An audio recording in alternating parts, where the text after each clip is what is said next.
Not found in yet. But what is found is field. And to my mind, the school, the literature ministry, the hospital ministry are all qualified to be defined as field, not only church pastoral. Right now, in the southwestern,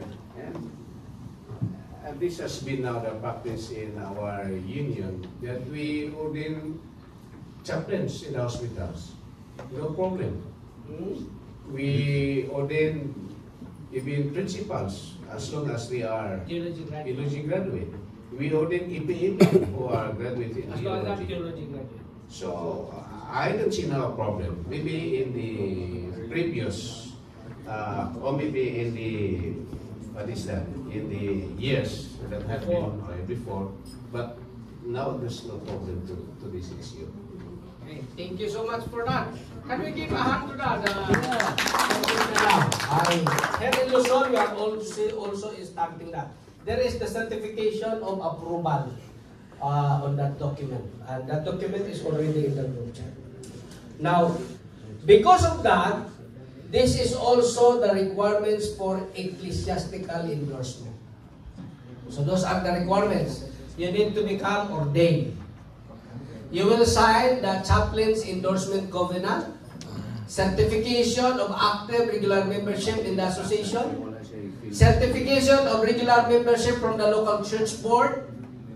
For those who are applying for reserve service, should have taken at least 1 unit of CPA from a recognized CPA training association. So far, we recognize 2, CPA-SPA and AACPA. And we are on the process of reciprocity in the basic units and the certification of BCC and BCPC in the EPCSP Philippines.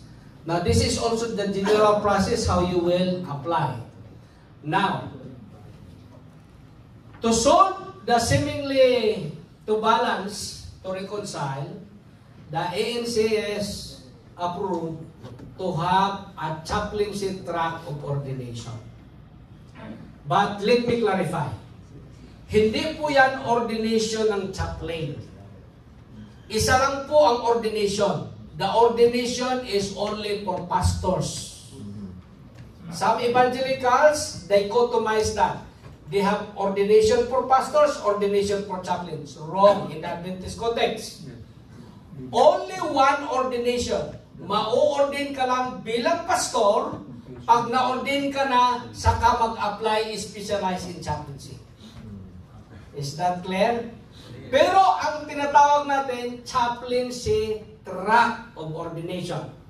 By definition, ang chaplains, they are pastors that to category. First, working as pastor in the denomination, hospital or schools or any institution under the denomination. Second category, they are pastors, ordained ministers, working outside denomination. Now, paano natin i-reconcile? This is how the ANC is reconciled. Would you like to stand, Dongking Pamilya? Si Dongking Pamilya, palakpakan po natin. Siya po ay in the Bureau of Fire. Pwede ka na umupo, Dongking. Ito ang process. The General Conference Policy requires that requires non-negotiable of 5 years pastoral experience. Kasi 10 years ngayon, di ba? 4 years yung degree, 1 year of internship, then, ilan na yun? 5 years, another 5 years, 2 years niyan internship, and then 3 years for regularship and ordination. Now, to reconcile, yung mga hindi connected sa church, kagaya ni Dongking na nasa Bureau of Fire, theology graduate siya, may apply an official appointment from his conference. Na magkukumply siya ng ordination to pastor a single church in a voluntary category. there is no employee and employer relationship, meaning he is not entitled to any benefit or salary from the organization. He is complying for the credential purposes. However, the ordination is valid. Now, pag na-comply na siya, ipe-perform din niya ang requirements. Now, for the Luzon, this is the requirements. What's that? For the Luzon, ito yung requirements. There are, in Adventist Church institution, dalawang institution lang ang pwedeng mag-ordain. First, General Conference. Second, Union. No other else.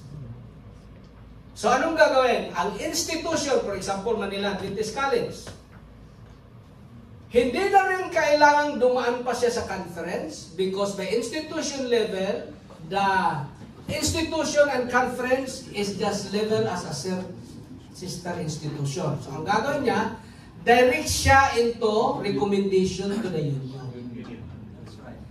Now, sa Luzon, ito yung requirements. Autonomous kasi ang bawat union mag-design ng kanyang requirements. So depende, di ba Pastor Salanda, you have a little deviation there. Now, ito yung for Luzon. Hindi masyadong problema yung connected sa church. Pag hindi ka connected, ito yung challenge kagaya ni Dong King. So ang gagawin niya, nag-apply siya sa South Central. It must be approved by the Execom that he is assigned in a certain church as volunteer pastor in the period of 5 years. That he will also comply all the requirements for ordination except salary. However, the church that he was assigned to is not precluded if they will give them a stipend. It's okay.